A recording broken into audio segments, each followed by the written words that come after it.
Hello, future officers, policymakers, and regulators. Let's talk consumer rights. I know you're all prepping for some pretty intense exams, Yeah, yeah. whether it's UPSC, RBI, NABARD, or those conducted by other regulatory bodies. Right. Staying updated on everything can feel like, trying to drink from a fire hose. Absolutely. But here's the thing. Understanding consumer rights is crucial not just for, acing those exams, Right.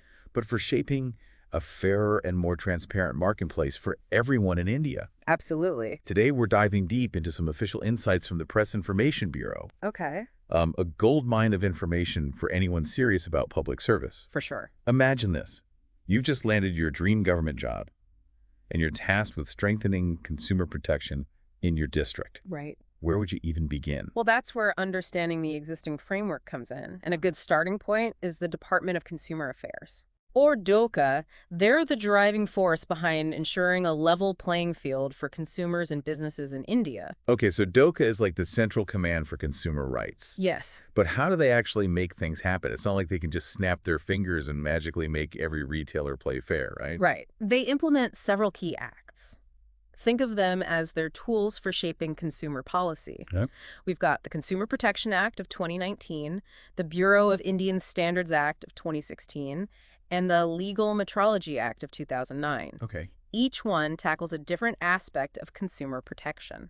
That sounds like a lot to unpack. It is. Let's start with the Consumer Protection Act, 2019. Okay. What's the big deal with this one, and why is it so important in today's world? Well, this isn't just a simple update. It's a complete overhaul designed for the digital age. Okay. Think about it. Online shopping, e-commerce giants. Right. These were barely on the radar when the previous act was enacted. Right. The 2019 version expands the definition of consumer and advertisement, bringing it in line with how we shop and interact with brands today. Oh, wow. It's crucial for anyone dealing with consumer issues in the 21st century. So it's like the future-proofed consumer protection. Exactly. But how does it actually protect us from things like misleading ads or unfair practices online? Yeah. I'm sure you've seen some pretty outrageous claims scrolling through social media. Exactly. And that's where the Central Consumer Protection Authority, or CCPA, comes in. Okay. This authority, established under the Act, has some serious teeth when it comes to cracking down on deceptive marketing and ensuring a level playing field in the digital marketplace. The CCPA sounds like a game changer. It is. It is. But okay, we've talked about online safety, but what about the quality of the products we buy? Yeah, You know that shiny new phone shouldn't burst into flames the minute you plug it in. you're right. And that's where the Bureau of Indian Standards Act of 2016 comes in. Okay. It's all about setting quality benchmarks, ensuring products meet safety standards, Okay. and minimizing those scary, what if this explodes moments. So the BIS Act is like a silent guardian, Yeah, ensuring that the products we use are safe and reliable. right. I'm starting to see how these acts work together like a well-oiled machine to protect consumers. Yes. But what about those everyday transactions, where we sometimes feel like we're getting shortchanged? Mm-hmm. Like when you buy vegetables and suspect the weight might be off. That's precisely where the Legal Metrology Act of 2009 comes in. Okay. It ensures fairness and accuracy in all those transactions involving weights and measures. Okay. Whether you're at the grocery store, the petrol pump, or even buying fabric, this act ensures you're getting what you pay for. It's like a safety net for consumers, Yeah, ensuring that there's a path to justice, yeah, no matter the scale of the issue. yeah. Okay, we're up to right number 6. Okay. What's the final consumer right on our list? The sixth one is the right to consumer education. It's about equipping yourself with the knowledge and tools to navigate the marketplace effectively. Right. This means understanding your rights, Uh-huh. learning about product safety, Right. and staying informed about new developments and potential pitfalls. That makes sense. We can't just assume we know everything. Right. We need to constantly stay informed and be proactive about protecting ourselves as consumers. Exactly. And this is especially important for aspiring policymakers and regulators. Okay. Understanding these rights is crucial for shaping effective consumer protection policies and ensuring a fair and transparent marketplace for everyone. These 6 rights are like a toolkit for every consumer Yes. and an essential framework for anyone involved in shaping public policy. Absolutely. It's amazing how much power we have when we know our rights and how to use them effectively. Yeah, But let's be real, the world is changing rapidly, it is. especially with the rise of technology. Yes. How are consumer rights evolving in the digital age, Yeah. and what new challenges are we facing? That's a fantastic question, and it's one that we'll dive into in more detail in the next part of our deep dive. Okay. We'll explore how technology is both a challenge and an opportunity in the realm of consumer protection, and we'll uncover the tools and strategies that can empower consumers in the digital age. I'm already hooked.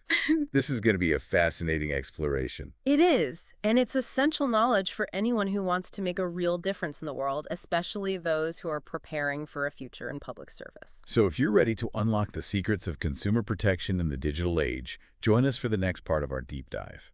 We'll be back soon with more insights and thought-provoking discussions. Until then, stay informed, stay curious, and most importantly, stay empowered. Sounds good. All right. Yeah. So welcome back to our deep dive into the world of consumer rights in India. Yeah, it's amazing how much we've already uncovered just by, scratching the surface. Indeed, and it's crucial knowledge for anyone aspiring to shape policies that protect consumers and foster a fair marketplace. Absolutely, especially for those aiming for roles in regulatory bodies like the RBI or NABARD, Right. where understanding consumer behavior and protection is paramount. Precisely. So let's delve deeper into the historical context that has shaped the consumer rights landscape in India. Sounds good. Where do we start? Remember National Consumer Day. It's not just a date to memorize for your exams. December 24th, right? Eh. I have a feeling it's going to be on every exam paper. You bet. But it's more than just a date. Okay. It commemorates a pivotal moment, the enactment of the Consumer Protection Act of 1986. The precursor to the 2019 Act that we discussed earlier. Exactly. But what's fascinating is that even back in 1986, Right. India was taking significant steps towards consumer empowerment. Wow. This act introduced a groundbreaking concept, consumer courts. So India was a pioneer in providing a legal platform for consumer grievances. In many ways, yes. Okay. These courts provided a dedicated space for individuals to seek redressal against defective products, deficient services, and unfair trade practices. Okay. It was a game changer. I can see how that would have been a major step towards building trust in the marketplace. Yeah. Knowing that there's a system in place to address their concerns would give consumers more confidence. Absolutely. And this system has evolved over time, Okay. becoming more robust and accessible. Right. Remember the three-tier structure we discussed earlier? Yes. District forums, state commissions, and the National Commission. Right. It's like a ladder of justice, Yeah. ensuring that consumers can seek redressal at a level appropriate to their case. Precisely. This structure ensures that no matter the scale of the grievance, there's a path to resolution. Wow. For those of you prepping for those tough exams, understanding this tiered system and its nuances is crucial. It's like a blueprint for how consumer disputes are handled in India. Absolutely. Okay, so we've got this robust legal framework, but let's face it, the world is changing rapidly. Yes, it is. How is the digital revolution impacting consumer rights? That's a key question for anyone aspiring to be a future policymaker. Right. The shift to online shopping and digital platforms has created a whole new set of challenges and opportunities. It's like the Wild West out there with amazing deals and convenience, Yeah. but also the potential for scams and data privacy issues. You hit the nail on the head, but remember, the updated Consumer Protection Act of 2019 Yes. is designed to tackle these very challenges. Right. It's like they anticipated the rise of e-commerce and built in safeguards for online transactions. Exactly. The Act addresses issues like product liability for e-commerce platforms, Okay. unfair trade practices in the digital space, Right. and data privacy concerns. Right. It's a dynamic framework constantly evolving to keep pace with the digital marketplace. So it's like a digital shield for consumers, Yeah. protecting them from the potential pitfalls of the online world. Right. But what about the role of technology itself? Uh-huh. Can it be a force for good in consumer protection? Absolutely. Technology isn't just the source of new challenges. It's is. also a powerful tool for empowerment. Think about the National Consumer Helpline and its digital transformation. Right. Filing complaints through a mobile app or WhatsApp. Yeah, It's so much more accessible than traditional methods. exactly. Technology is bridging gaps, making information and resources available to a wider audience. This is especially important in a country like India, Yeah, with its diverse population and varying levels of digital literacy. precisely the use of multiple languages, Right. AI-powered chatbots, Okay. and simplified user interfaces ensures that language and technical barriers are minimized. Yeah. It's all about creating a more inclusive and accessible system for everyone. This is fascinating. It is. It's like technology is democratizing access to consumer protection. And it's not just about convenience. Yo. These digital tools are also enhancing transparency and efficiency. Right. Think about AI-powered systems that can analyze consumer complaints, identify trends, and even predict potential issues before they escalate. That's incredible. It's It's like having a proactive system that's constantly working to protect consumers. Exactly. And for aspiring policymakers, Right. understanding these technological advancements and their implications is crucial for shaping a future-ready consumer protection framework. This deep dive is truly eye-opening. Yeah. It's like peeling back the layers of a complex system and seeing how everything is interconnected. And just like any complex system, there are challenges that need to be addressed. You're right. What are some of the key challenges we're facing in ensuring effective consumer protection in India? One of the biggest challenges is ensuring effective enforcement of consumer laws. Okay. While we have a robust legal framework, there are often delays in the redressal process. Right. And some businesses might not fully comply with the regulations. That makes sense. Laws are only as good as their implementation. Exactly. And that's where the role of awareness and education comes in. Okay. The more informed consumers are about their rights and the mechanisms available to them, the better equipped they'll be to assert themselves and seek redressal. So it's about empowering consumers to become active participants in the marketplace. Yes. Not just passive recipients of goods and services. Precisely.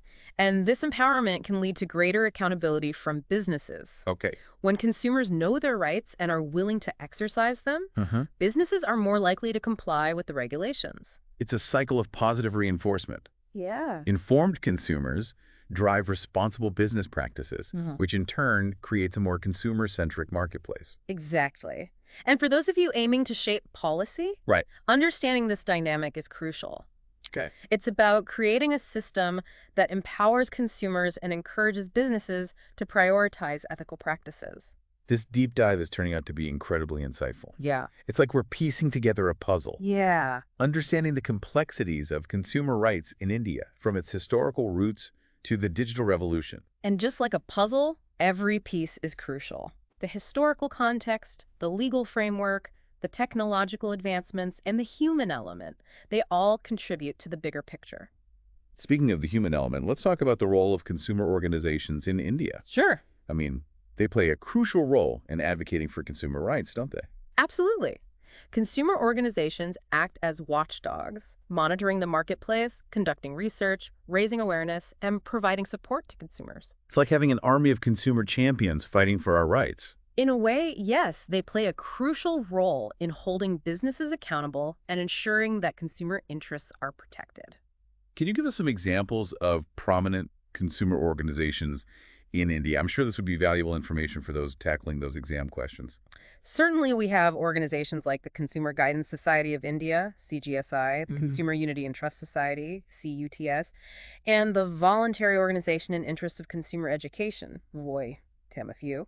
These names ring a bell. Yeah. I've definitely come across their work in my research. Yeah. It's inspiring to see individuals and organizations coming together to create a more consumer-friendly environment.